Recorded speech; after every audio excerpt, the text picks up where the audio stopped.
ختم ہو گیا، بات ختم ہو گئی، طے ہو گئی.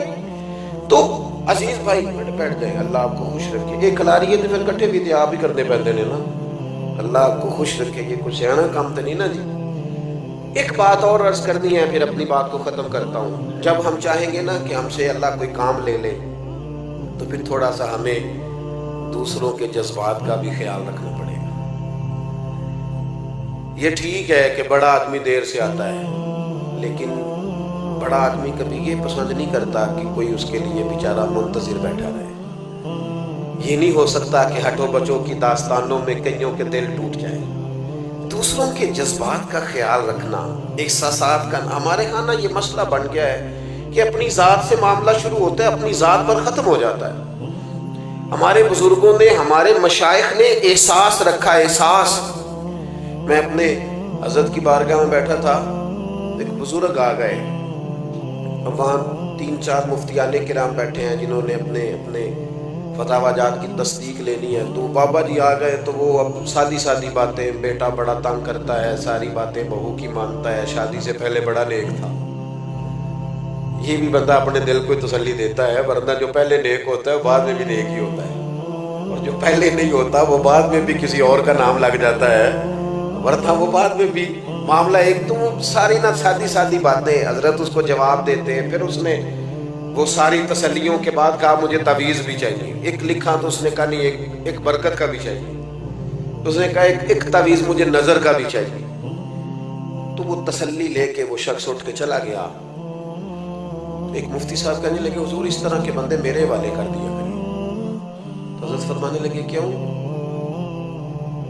اس بیچارے نے نا مجھ سے ہی مطمئن ہونا تھا. اور فرمانے لگے میں نے تسلی دے دی ہے، رات سکون سے سو جائے گا. بتاؤ نا میرا رب کتنا راضی ہوگا. یہ جو احساس ہے نا کسی کا، یہ جو احساس ہے، یہ جب طبیعت میں پیدا ہو جاتا ہے نا، جب اس کے اندر جب ذوق پیدا ہوتا ہے. میں جمعہ لیٹ نہیں کرتا اس لیے کہ جب مجھے کوئی لیٹ کرے تو مجھے تکلیف ہوتی ہے، اس لیے میں بھی نہیں کسی کو لیٹ کرتا. میں کہتا ہوں جب میں لیٹ نہیں ہونا پسند کرتا تو کوئی بیچارہ کیوں لیٹ ہو. تھوڑا سا احساس. میں نے کہا تھا بات ختم کرنی ہے. آپ مصروف ہیں اس میں کوئی شک نہیں، لیکن گھر میں اماں ہے، اس کا دل کرتا ہے جب آپ جائیں تو وہ سارا دن کی باتیں آپ سے کریں. والد بیچارے بیمار ہیں، کئی دفعہ معذور ہیں، کسی جگہ بیٹھے ہیں، وہ منتظر ہیں، انہوں نے ساری بات آپ سے کرنی. آپ مفتی صاحب ہوں گے، علامہ صاحب ہوں گے، انجینئر ہوں گے، ڈاکٹر ہوں گے، پروفیسر ہوں گے، کچھ بھی ہوں گے، لیکن اس کے تو پتر آپ ہی ہیں نا. یہاں آپ کو تھوڑی دیر وقت گزارنا ہے. نہ سمجھ آئے تو پوچھ لو جناب ام ایمن سے کس طرح رسول کریم جا کر خبر گیری کرتے. آپ جتنا مرضی لمبا سفر کریں، دنیا گھوم کے آ جائیں، پر بیوی کا لباس آپ ہے. اس نے سارے دن کے دکھ آپ کو سنانے. میں تو مصروف پڑا ہوں، میں باہر سے تھکا آیا ہوں، تو نے بات چھیڑ دی ہے. با فیض با برکت لوگ یوں نہیں کرتے. ہم اپنے سونے کے لیے لوگوں کا دل توڑ دیں. سنو. اور بات ختم ہوئی. سیدہ عائشہ صدیقہ رضی اللہ تعالیٰ عنہ فرماتی ہے ایک دن رسول کریم نے مجھ سے فرمایا، کہا عائشہ ایک بات کروں تم سے. حضور میرے تو نصیب جاگ گئے، کرم ہو جائے. فرمایا جب تم راضی ہوتی ہو مجھ سے تب بھی مجھے پتہ چل جاتا ہے، اور جب تمہارے دل میں کوئی بات ہوتی ہے جب بھی پتہ چل جاتا ہے. کہتی ہے میں فٹافٹ اور زیادہ امتن گوش ہو کے عرض کرنے لگی حضور میں اور آپ سے ناراض. تو فرمایا بتاؤں پھر؟ یا رسول اللہ فرمائیے. فرمایا عائشہ تم کبھی کبھی قسم اٹھاتی ہو. یا رسول اللہ اٹھاتی ہوں. فرمایا جب راضی ہوتی ہو تو کہتی ہو مجھے محمد مصطفیٰ کے رب کی قسم، اور جب تمہارے دل میں کوئی بات ہوتی ہے تو پھر کہتی ہو مجھے حضرت ابراہیم کے رب کی قسم. حضرت عائشہ صدیقہ کہتی ہے میں تمہیں بتا نہیں سکتی لوگوں میری کیفیت کیا تھی. وہ بات کہاں یا رسول اللہ آپ لفظوں تک کا خیال رکھتے ہیں، جملوں تک کا احساس فرماتے ہیں کہ کوئی کیا سوچ رہا ہے، کیا بول رہا ہے، کہاں تک سوچے گئی ہوئی ہیں. فرماتی ہے میں جب بھی اس بات کو سوچتی میں رو پڑتی کہ حضور اتنا زیادہ خیال ہم نے نہ چھوڑ دیا ہے، اپنی زندگی میں محو ہو گئے، مست ہو گئے. میرے دوستوں میں سے جب کوئی مجھے کہتا ہے نا تھوڑا ڈرائیور، تو میں کہتا ہوں یار وہ ٹھیک ہے آپ نے جس طرح بھی کہہ دیا، پر میں تو گاڑی میں سو جاتا ہوں، بیچارہ جاگتا رہتا ہے۔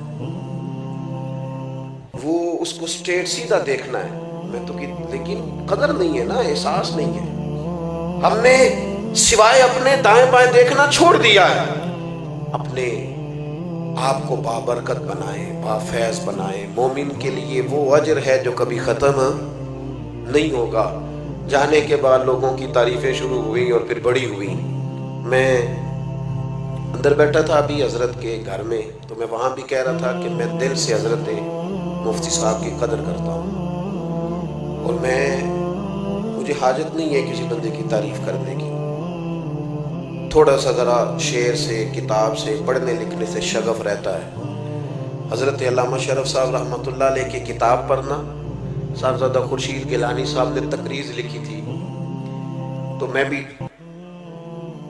تھوڑا سا طالب علمی کے زمانے میں گیلانی صاحب کے پاس آیا جایا کرتا تھا، مجھے اچھا لگتا تھا ان کا لکھنا۔ تو شرف صاحب نے لکھا تھا کہ سمجھ نہیں آئی، یہ ان کا جملہ ہے جناب، علماء سے معذرت کے ساتھ، انہوں نے کہا تھا سمجھ نہیں آئی کہ سورہ کبرے والا مولوی اتنا شستہ کیسے لکھ لیتا ہے، اتنا صاف کیسے لکھ لیتا ہے، یہ سمجھ نہیں آئی۔ پھر کہنے لگے ہاں سنا ہے مرغابی جب پانی سے نکلتی ہے تو پر خشکی ہوتے ہیں اس کے۔ سنا ہے کہ جو کچھ لوگ ایسے ہوتے ہیں کہ جو جس جگہ بیٹھتے ہیں پھر وہ محفل اور انجمن کا حضرت بڑا صاف ستھرا لکھتے ہیں، عمدہ لکھتے ہیں، اور بعض منظر نامے تو ایسے ہیں کہ جو لوگ نہیں گئے وہ بھی اگر صحیح طرح پڑھ لیں تو محسوس ہوتا ہے کہ ہو گئے آ گئے۔ تو کچھ لوگوں کی قدر کریں اپنی زندگی میں۔ میں ایک جگہ پہ موجود تھا تو مجھے وہاں کے لوگ کہنے لگے کہ ہمارے یہاں کے بعض علماء سے ہمیں شکوہ ہے، آپ بڑے اچھے ہیں۔ میں کہ میں اتنے رہندہ نہیں نا تاں کر کے، اگر آ گیا پکا تو پھر معاملہ شاید کچھ اور ہوگا۔ یہ ہوتا ہے ایسا، جو چیزیں زیادہ قریب ہوتی ہیں وہ بعض اوقات جو زیادہ دور ہو وہ محسوس ہوتا ہے کہ شاید زیادہ بڑی ہے۔ تو اپنے آپ کو بابرکت بنائیں، بافیض بنائیں۔ زندگی وہی اچھی ہوتی ہے جس سے کوئی نفع لے لے۔